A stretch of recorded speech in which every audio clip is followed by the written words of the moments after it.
Amin, puji nama Tuhan. Bersukacita semuanya, puji nama Tuhan. Siapa bersukacita boleh lambaikan sekali lagi tangannya ya. Haleluya. Bersyukur ya kita pada sore hari ini memasuki minggu yang ketiga, tetapi kita masih semangat. Mari Bapak Ibu sekalian langsung saja kita masuk firman Tuhan, kita angkat Alkitab kita lebih tinggi dari kepala kita. Mari kita ucapkan janji iman bersama-sama dengan lantang ya semuanya. Mari 1, 2, 3 ayo. Aku memegang firman-Mu ya Allah. Aku percaya bahwa sabdamu itu benar, berkuasa dan abadi. Aku percaya firman-Mu sanggup mengubah hidupku. Aku tidak akan lagi, tidak. Tak akan pernah lagi seperti yang dulu. Di dalam nama Tuhan Yesus. Amin. Silakan duduk kembali. Puji nama Tuhan. Bersukacita kita hari ini semuanya. Bersyukur ya. Amin. Haleluya. Saya kasih judul satu topik yang sangat begitu menarik. Yang sulit akan dipermudah. Karena kita akan bisa melihat ada rumput hijau di tengah padang gurun. Satu kali ketika Tuhan kita kepingin menyendiri. Dan dia berkata kepada murid-muridnya seperti ini. Mari kita jangan terlalu lama ada di sini. Karena kita perlu waktu untuk kita berbincang-bincang. Untuk perlu waktu agar kita menyedadakan ya. Kita menyelaraskan kira-kira demikian.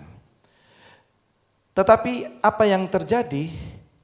Orang-orang yang mengikut Tuhan pada saat itu rupanya tahu arah tujuan Kristus dan murid-muridnya. Meskipun melalui jalan darat. Mereka tahu kemana Tuhan dan murid-muridnya menuju, lalu dicegat kira-kira begitu di sebuah padang gurun. Kira-kira sebuah padang yang kering, padang yang tidak ada, ya tidak berpenghuni dan cenderung panas seperti saat ini. Ya. Apa yang terjadi di situ? Tuhan timbul belas kasih dan dia suruh kepada muridnya. Kau melihat di sini banyak sekali orang-orang yang belum makan. Cobalah kau kasih makan. Mereka adalah domba-domba yang tidak digembalakan. Kasih mereka makan.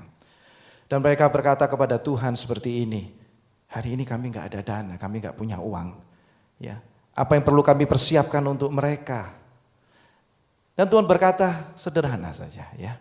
Cobalah apa yang ada padamu, berikanlah kepadaku. 5 roti dan 2 ikan. Dengan mengucap syukur, Tuhan membawa roti itu dan memberkati makanan itu. Dan seperti kita ketahui akhirnya roti dan ikan tersebut berlipat kali ganda, bahkan 12 bakul jumlahnya. Tetapi Bapak Ibu sekalian, di sini ada satu hal yang menarik bagi saya. Kalau kita melihat di dalam Markus 6, di mana itu adalah topik bacaan kita pada saat ini, beberapa saat atau beberapa kalimat di situ menuliskan bahwa Tuhan mengajak mereka ke sebuah padang. Ya. Tetapi secara spesifik, secara khusus, pada ayat yang ke-39, Tuhan memerintahkan supaya mereka duduk di atas rumput yang hijau. Nah, mungkin bagi kita di sini merasa, atau mungkin kita membayangkan, atau mungkin kita sudah ada bayangan dalam pikiran kita bahwa rumput yang di padang gurun itu, atau rumput yang ada di padang mungkin seperti itu, adalah rumput yang seperti lapangan sepak bola yang rata hijau. Bapak Ibu sekalian, kita perlu ketahui bahwa ternyata rumput itu tidak demikian bertumbuhnya. Padang belantara yang sangat begitu kering. Tentunya ada sebagian yang boleh saya katakan petak-petak yang berwarna hijau. Dan Tuhan menyuruh, coba kamu duduk di atas rumput yang hijau. Itulah keadaan kita pada saat ini, Bapak Ibu. Hari ini kita mungkin merasa dikagetkan dengan berbagai macam keadaan. Keringlah hari ini. Secara income mungkin, Bapak Ibu, toko sepinya luar biasa, gak ada yang beli. Mungkin Bapak Ibu mengandalkan order atau pesanan. Sama sekali tidak ada pesanan. Atau mungkin kita sekarang sedang bergumul dalam kesehatan kita.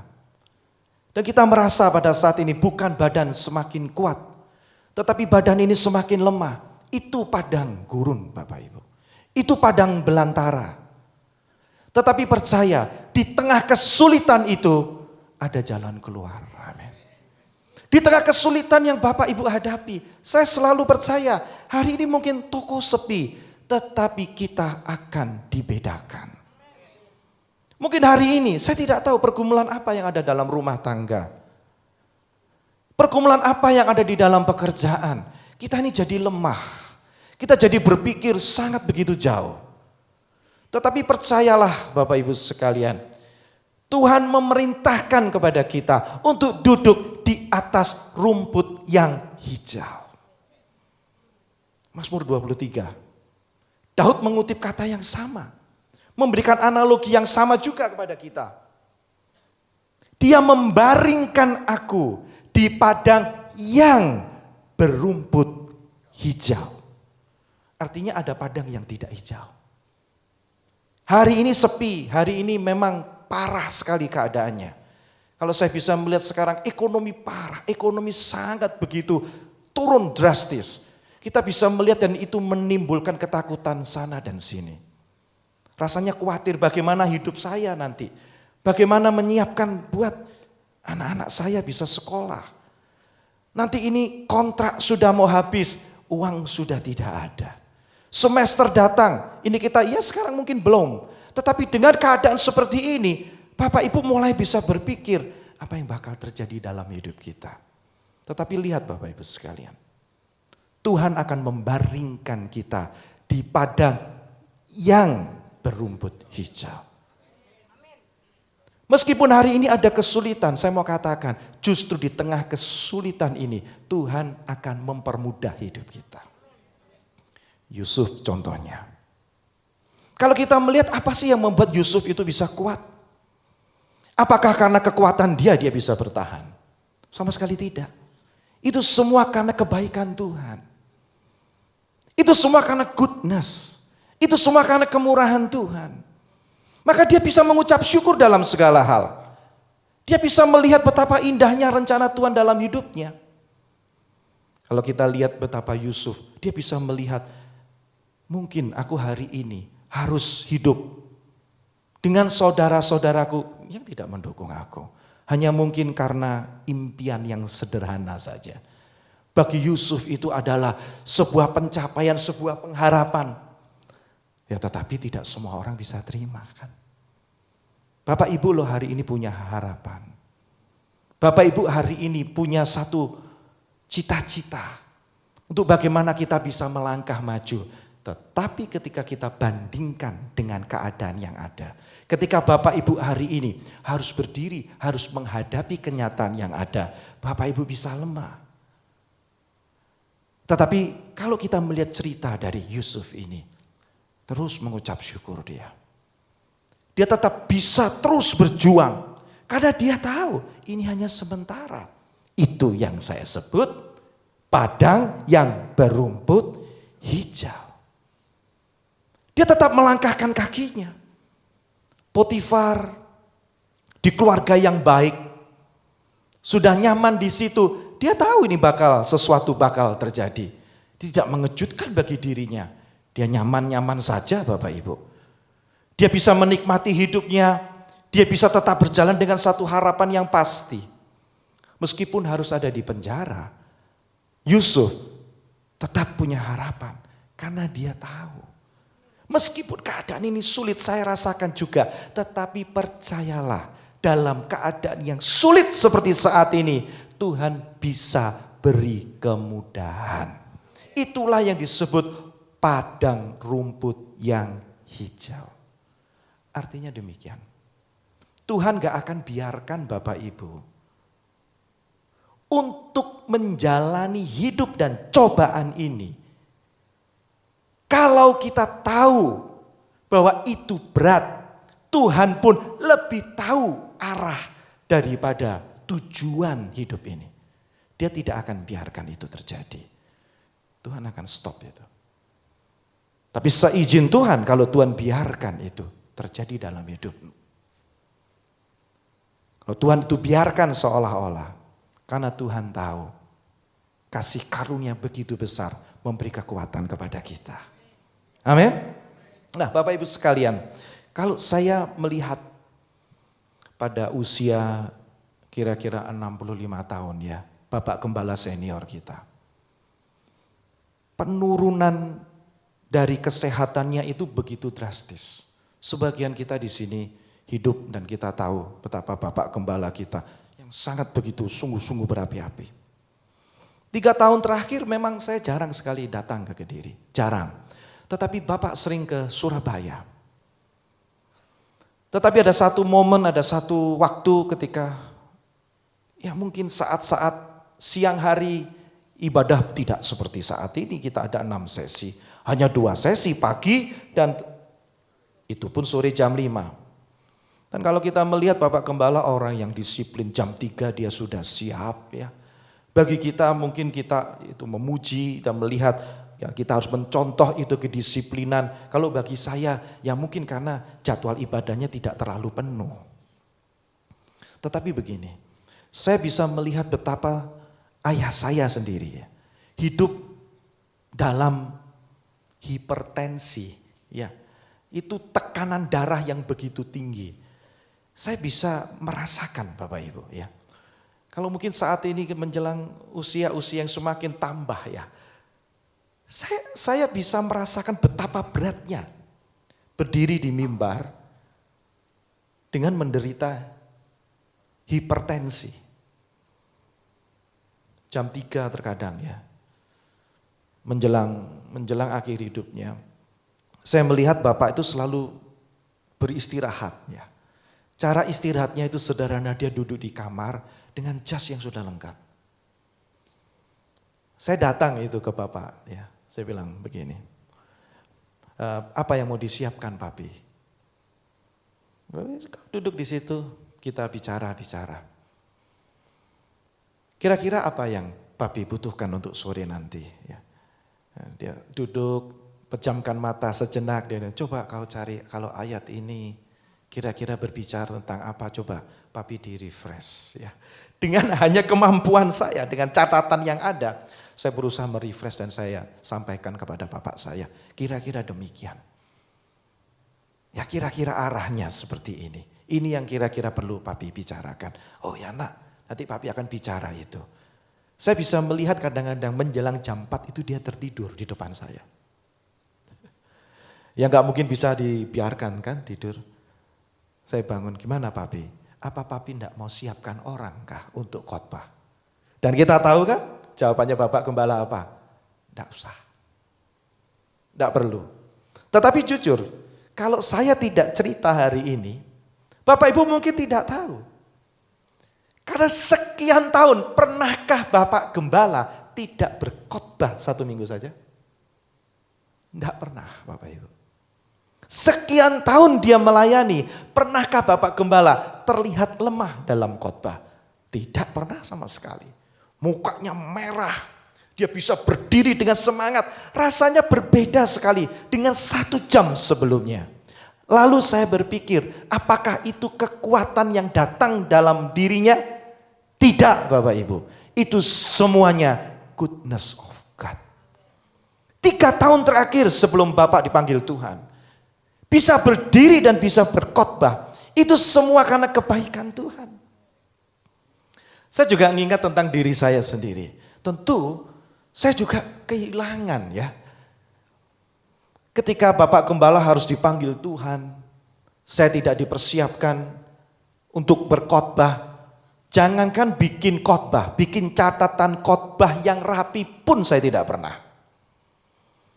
Tetapi di tengah kesedihan itu ya, pada anak-anak masih kecil ya. Vio pada saat itu masih umur 5 tahun. Jonas masih umur 2-3 tahun. Saya rasanya ya, masih banyak yang harus saya kejar. Belum lagi usaha saya, belum lagi cita-cita saya, belum lagi harapan saya ya kan. Untuk membesarkan anak-anak, mendidik mereka, keluarga. Jadi rasanya semua tuh numpuk jadi satu. Seolah-olah nggak mungkin saya bisa. Tetapi bukan saja Bapak Ibu sekalian, saya dibuat mau berdiri Tetapi karena kebaikan Tuhan, muncul sebuah kerinduan dalam hati saya untuk menggembalakan sidang di tempat ini. Apakah karena kemampuan saya? Sama sekali tidak. Itu semua karena kebaikan Tuhan. Semua itu karena rumput yang hijau tadi. Mungkin hari ini Bapak Ibu duduk dan berkata, Pak Ibsan, saya tidak seperti itu ya. Saya tidak sefantastis itu. Saya tidak ada kerinduan, saya tidak ada sebuah kemauan. Lihat sekarang keadaan ini memang begitu sulit. Seberapa banyak hari ini kalau kita mau nilai yang benar-benar memiliki pekerjaan hari ini.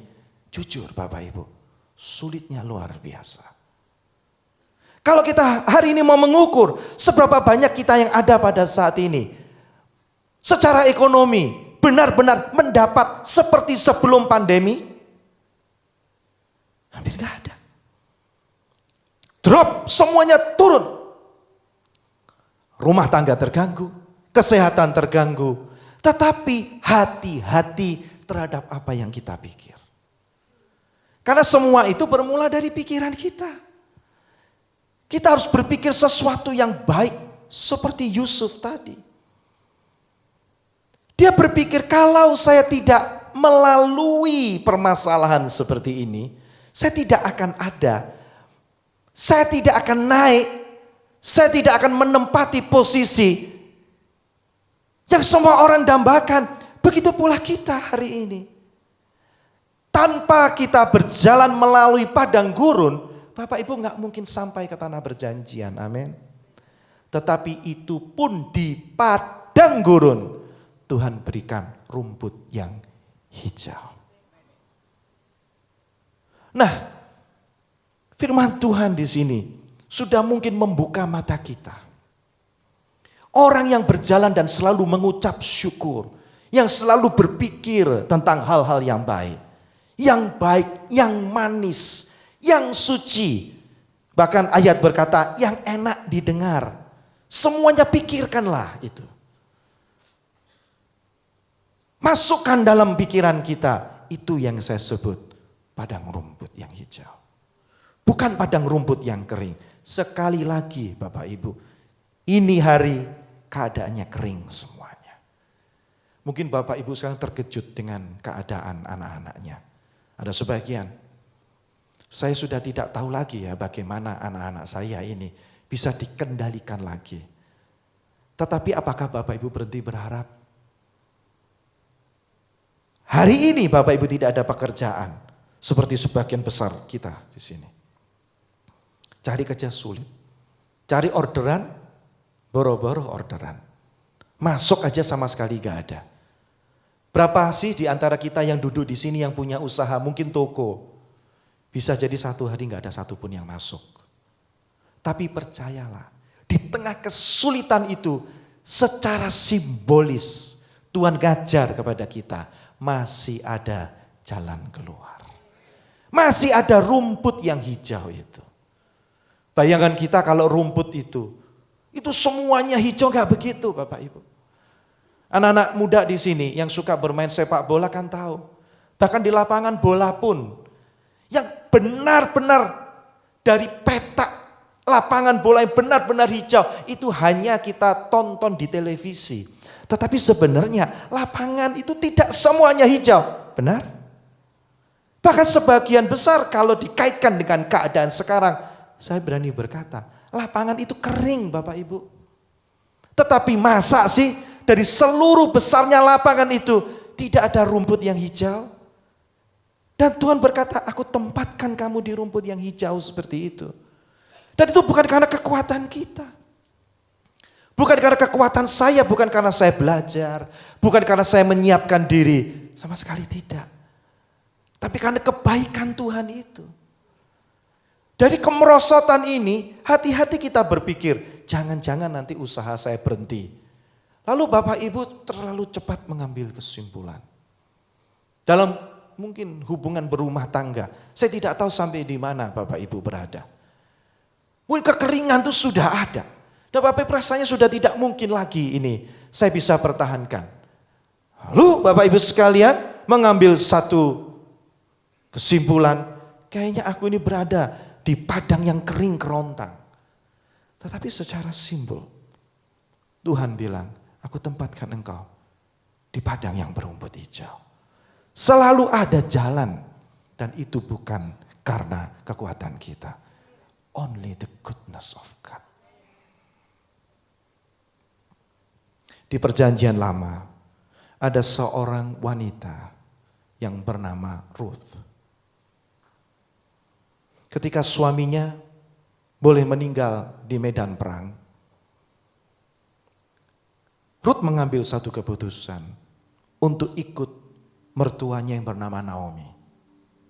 Karena Naomi berkata, aku sudah kayaknya tidak bisa lagi memberi pendampingan dan memberi kehidupan yang sama ketika laki-laki kita masih ada. Dan ingat, 3 lelaki gugur di medan perang. Tapi Ruth berbeda. Dia sampaikan kepada mertuanya, Naomi, aku ikut engkau. Lah ini loh Bapak Ibu, kesetiaan itu perlu ya. Kesetiaan itu perlu. Kembalilah Naomi ke Bethlehem. Dan di situ ada seorang, ya boleh dikatakan pangeran kota kecil ya, yang bernama Boas. Bapak Ibu dengar ceritanya ini. Naomi bilang, cobalah di sini, kau datang ke tempat pengirikan Boas. Dia punya sawah yang luas. Nanti di situ kamu bisa mengambil bulir-bulir gandum, jelai-jelai gandum yang tersisa. Kalau kita di Jawa sini bilangnya itu ngerasa. Apa? Ngasa ya. Bapak Ibu tahu ya, ngasa itu kan kalau sudah yang menyabit sudah selesai ya. Artinya ya benar-benar sisa dan sudah ditinggalkan oleh penyabitnya. Tapi kalau Bapak Ibu baca, dalam kisah Ruth berbeda. Justru Boas yang berkata begini, kalau kamu potong itu gandum, sengaja sisakan. Kalau menurut Bapak Ibu sekalian, bukankah itu rumput yang hijau? Amin. Dan perintahnya begini kepada pegawai Boas. Kalau kamu nyabit rumput, jangan bersih-bersih. Jangan terlalu bersih. Sengajalah tinggalkan buat perempuan itu. Perempuan itu yang dimaksud adalah Ruth. Ini gak bakal terjadi loh. Kita di Jawa kan tahu kan. Ngasa itu kan harus ya benar-benar ditinggal, benar-benar sisa. Tetapi Ruth bukan dapat yang sisa. Sengaja Bapak Ibu sekalian. Dan itu dipanggil. Boas panggil Ruth. Aku melihat engkau mengambil bulir-bulir atau jelai-jelai gandum di ladangku. Sudah ketakutan luar biasa. Boas berkata kepada Ruth, kamu nanti waktu ngasak, waktu kamu mengambil, jangan menunggu kalau pegawai saya selesai. Tidak apa-apa. Ketika mereka menyabit, kamu persis di belakangnya. Sekarang saya tanya, apa ada ngasak begitu itu? Nyabit langsung di belakangnya. Itu bukan ngasak itu namanya. Itu sengaja diberi Bapak Ibu. Itulah rumput hijau. Itulah kita hari ini. Dalam keadaan seperti ini mungkin engkau berpikir, habis ini nasibku ya, sudah kayak itu kuku ini sudah terakhir begini. Tapi datanglah ke Bethlehem. Datanglah ke Bethlehem. Tetap setia, ikuti Naomi. Di situ ada penebus yang akan menebus hidupmu. yang akan memberikan, yang akan sengaja Bapak Ibu baca di Rut 2, sengaja itu dibuat. Yeremia menulis begini, aku Tuhan akan membuat buah ara ini baik. Karena aku memperhatikan untuk kebaikan orang-orang Yehuda. Yang kubawa ke tempat ini, ke dalam pembuangan. Di negeri orang asing, negerinya orang Kasdim. Mereka itu dibuang, mereka itu sudah gak ada harapan. Tetapi Tuhan tinggalkan? Tidak sama sekali. The goodness of God itu selalu kasih jalan keluar. Saya gak tahu lagi cara natanya, saya sendiri bingung ini. Mau menyimpulkan khotbah ini sampai di mana. Tetapi Bapak Ibu, jangan berpikir, masa bisa ya Pak ada orang sengaja ngasih kerjaan ke saya. Apa ya mungkin Pak ya? Tuhan sengaja menyiapkan yang terbaik bagi saya. Apa yang mungkin ya Bapak Gembala? Tuhan memberikan kesembuhan bagi saya. Bapak Ibu harus berpikir cara yang berlawanan. Kalau tidak bisa berpikir begitu. Mikirnya begini. Aku bisa hidup sampai hari ini. Itu karena kebaikan Tuhan. Masa Tuhan bawa aku sejauh ini tanpa Dia memberikan aku yang terbaik? Kalau seandainya aku gak dengar firman Tuhan hari ini di Bethlehem, aku mati. Benar Bapak Ibu, kita bisa mati. Aku hari ini gak ada persediaan. Benar Bapak Ibu, engkau gak ada persediaan. Tapi datanglah ke Bethlehem. Di situ ada Boas. Ini yang pengen saya katakan begini untuk penutupnya. Tetap mengucap syukur sama Tuhan. Tetap bersyukur. Karena meskipun hari ini kita ada di padang gurun yang kering. Lihatlah, kiri kanan kita ini kering. Banyak orang kesulitan cari kerja. Banyak toko-toko yang sepi. Tapi percaya, hidup kita ditopang oleh kebaikan Tuhan, ya, the goodness of God, ya. Dan Tuhan minta hari ini, duduklah di atas rumput yang hijau. Di tengah kesulitan ini akan ada kemudahan. Di dalam nama Tuhan Yesus kami berdoa. All my days I've been held in your hands. From the moment that I wake up till I lay my head, I will sing of the goodness of God.